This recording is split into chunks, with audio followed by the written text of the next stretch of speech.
bit. We'll be discussing. We'll just end it. You exit out. Oh. For the next little while, we'll be learning about stars and different exciting things going on in the sky. So, it says in the Zohar that 5,000 years into creation, the wellsprings of Chachma are going to open up. So in a certain sense, in today's society, people are much smarter, and much more secrets about the universe than you did a few hundred years ago and a few thousand years ago. On the other hand,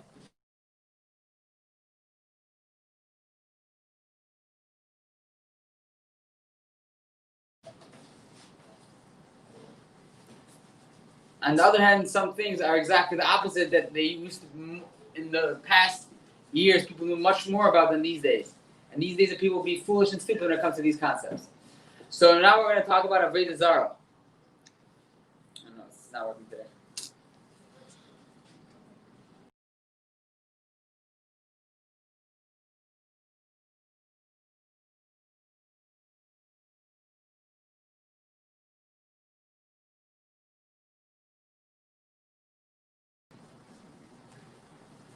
Start again?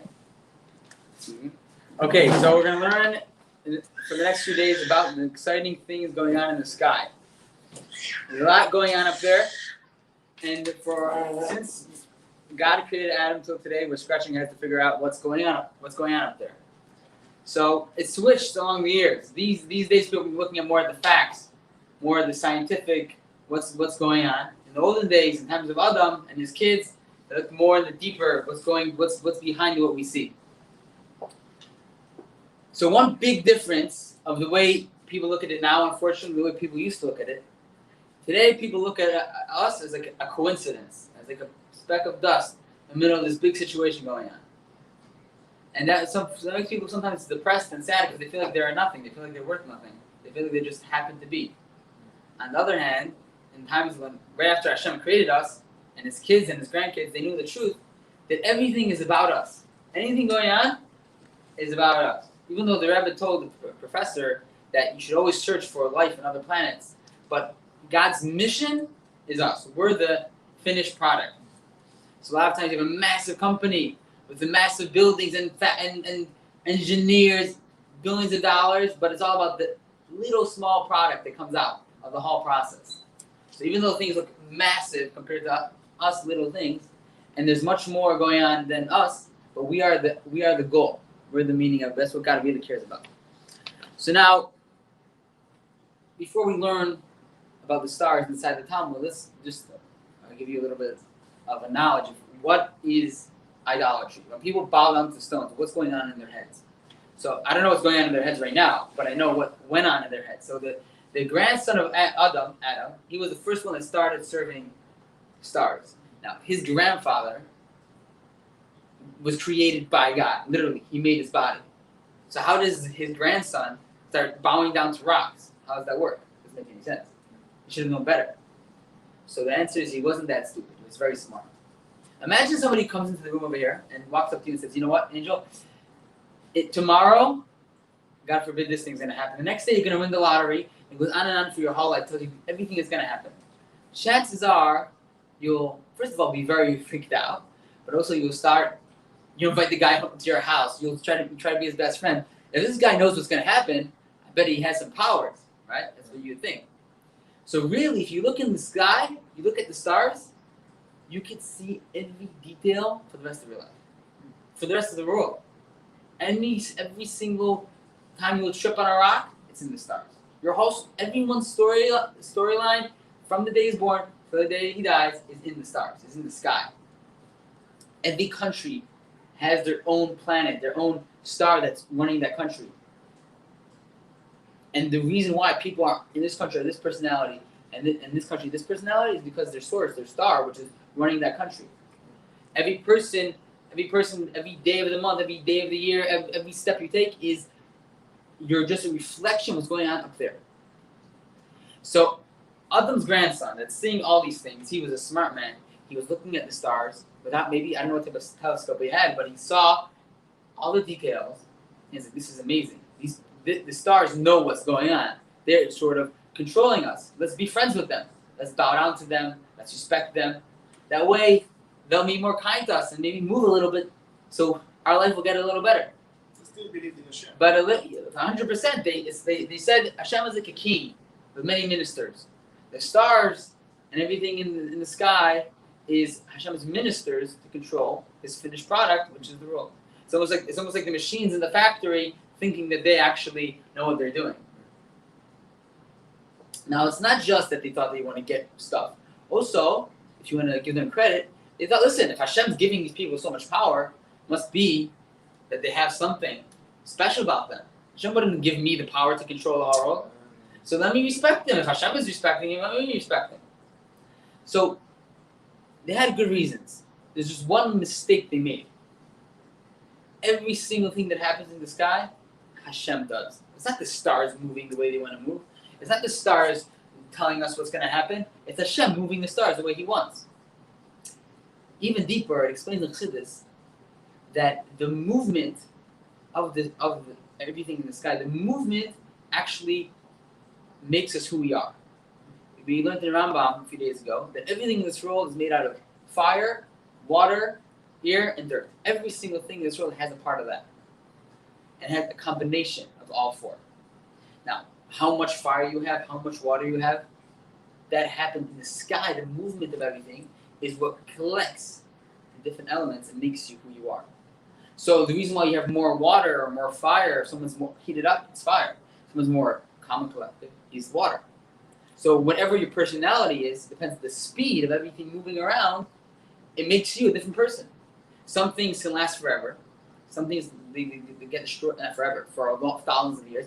Some things get destroyed in a minute because the way they're created makes a difference how long they can last.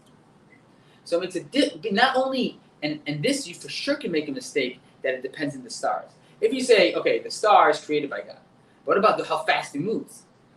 He just probably does it himself. Well, if he does it himself, that means he controls what's going to happen to me. That every single thing that happens in the sky is Hashem's actions. Nothing happens without Hashem.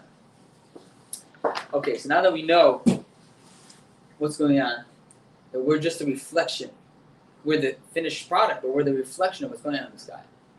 So we read a little bit into the Gemara and the Talmud. It's scary. The day you're born, the hour you're born, the minute you're born, dictates for non-Jews, or in general for people, what's going to be with their whole life. The minute you're born.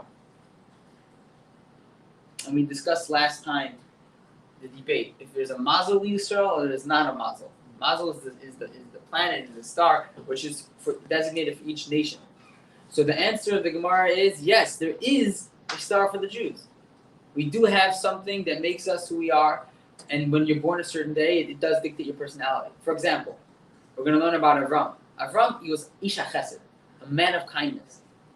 There was nothing in his life that wasn't infused with kindness. Yitzchak, on the other hand, was exactly the opposite. Everything was gvura. Everything was strength, right? It was being strict. Of course, he was kind. There's no question about it. If somebody needed something, he was kind to them. But it came out of the personality was strictness. Was maybe let's in Yitzchak's mind. It was like, if this person is in need, I should not have this for myself. Let me give it to him. That's gvura. That's not chesed. Avram's personality was like the happy, jolly guy. You need something, take it, right? Like it says in today's Chumash, you should love the convert. Someone comes into shul, he's a convert, he's a stranger. You give him your place, you give him your siddur. But Yitzchak was exactly the opposite. I can't have it if you need it. So every single aspect of life, each one did his personality. It was impossible for them to get out of it. In Chassidus, it's called a shasha. Their soul has a stamp of the personality. So in general, it's 7, but it can be so many. And when you're born this way, you're stuck this way. That's why Hashem was so appreciative that Avram was going to almost going to kill his son. Because Avram was full of love. There was not one drop of gvura in his life. So the fact that he was going to do something for Hashem shows that he went way beyond his personality. that's what also connected this Gemara. We say Ein Mazel Yisrael. What does it mean? Ein Mazel Yisrael. It means that when we connect to Hashem, we can rise above our personality. So we're going to learn. So as I'm saying this all as introduction, when we learn these things, you're going to see some days of the week. If you're born those days, you got bad luck, and it can get worse and worse. But Ein Mazel Yisrael. If you rise above, then it doesn't even. You're not worried about it. In other words, it's a big discussion if non-Jews have freedom of choice. What does that mean, freedom of choice? Obviously, they decide what to do. Nobody thinks that people don't decide what to do. The question is, can they go against their personality? If someone is born stingy, can he be kind? Can he give someone $1? If someone is born, he gives everything out. Can he control his finances? So a non-Jew, the Rabbi explains, he has some freedom of choice by fighting back. If, let's say, he's a stingy guy, he'll fight it and give $1. A Jew can rise above, which means his freedom of choice doesn't mean he doesn't need to fight his personality. He can go way above his personality. He doesn't even need to deal with it. And that's the difference. So let's read inside a little bit. We'll continue next time. It's Kasev am Pinkase de Rabbi Yeshua ben Levi. It says on the notepad of Yeshua ben Levi, Haiman v'chad b'Shabbat, whoever's born on Sunday, Yeh gvar v'lo chadabe. He will excel in one thing. So first Sunday is the first day of the week. So whoever is born on Sunday is the type of guy that's amazing in one thing. He's not well-rounded. He doesn't, let's say, some guy, the people that are very kind, but they don't know how to shut their mouth and something's going to offend everybody, right? So they have this kindness that they're ready to give money. A lot of rich people have that problem. They're ready to be kind, to give you money, but they embarrass people. They don't even know how to not embarrass somebody, right? Or let's say someone's very kind, but he doesn't know how to be not depressed. Sometimes he gets, every person, right? So sometimes some people are well-rounded. They have all the personalities. They're a little bit kind, a little bit this, a little bit that, like the Rambam was saying. Then some people excel at one. He's an amazing mathematician. But when you speak to him about history, he knows nothing, right? Then there's people who know everything. So a Sunday guy is someone that excels. Of course, this is my understanding of the words. Of course, there's many explanations. It also says someone that's born on Sunday. All the leaders on Sunday. Leaders, he's a leader. So Sunday you could be, but there's bad leaders and there's good leaders. Leadership is always up for grabs. It's not saying anyway, but leadership. Also, someone who's born on Sunday, it says he won't be able to hide a secret.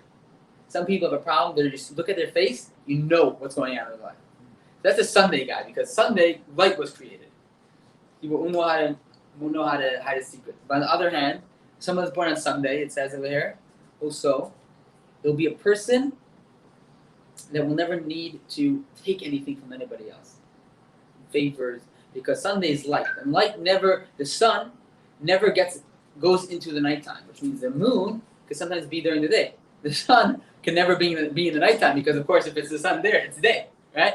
So someone which is a Sunday, he's a sun day, he's a light, he never gets mixed with other people's lives. He can always live by himself happily. Okay, let's move on to Monday. Haiman de B'Sei B'Shaba. Next paragraph. Haiman de B'Sei B'Shaba. Someone that's born on Monday. Yehei Gvar Agzan.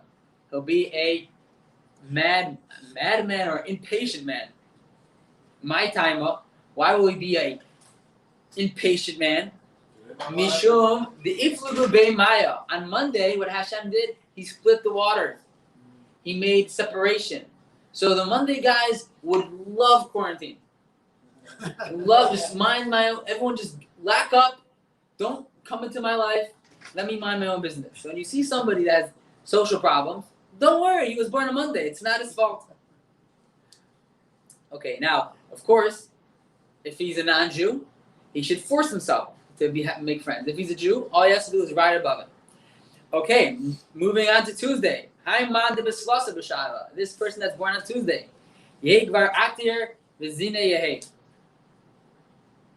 Someone, I'm not gonna. We're not gonna say what a guy on Tuesday is, but a guy on Tuesday has a self-control problem when it comes to relationships with other people. So Of course, we can always control it, but that's a Tuesday person. Now, also someone on Tuesday, he will also be a rich man. Maybe it goes together. Now, the reason why rich man and someone that has no self-control go together, what's the concept of being rich? What's the concept of having no self-control? Everything is just going more and more. The problem is when everything's moving fast in life, you don't know how to put your boundaries. That's the reason people, let's say, that become a millionaire one day, they spend it in the casino, right? Because people that everything moves fast, they don't know how to put boundaries. That's a Tuesday person. The reason why Tuesday is because Tuesday all the plants come out, and plants is a symbol of just growing. And plants, the way they work is that they all drink, they all grow from each other. So everything is moving fast and everything connected with each other. Okay, everyone, you want to be born on Wednesday. On Wednesday, the man which is born on Wednesday, Yigvar Chakim Minor. He will be smart and good memory, or shiny. So it's a good day, Wednesday. Why Wednesday? Because on Wednesday Hashem hung in the sky the sun and the moon would shine. Whoever's born on Thursday will be goyim chasadim, will be very kind. Why? Because all the animals were born on Thursday, and Hashem gives them food without too much hard work, especially animals which eat from the grass and drink water. Someone which is born on Friday, this is the best day. Someone that is a busy guy, someone which runs after mitzvahs, because on Friday everyone's busy for Shabbos. So too a guy who's born on Friday will be someone that chases after mitzvahs. Whoever's born on Shabbos says will pass the land Shabbos and will be holy because Shabbos is a holy day. We will continue the Gemara next time. So hold on to your papers. We will continue next time. The continuation of not only the days of the week, but also the days of the hours of the day. Have a good day. Yeah.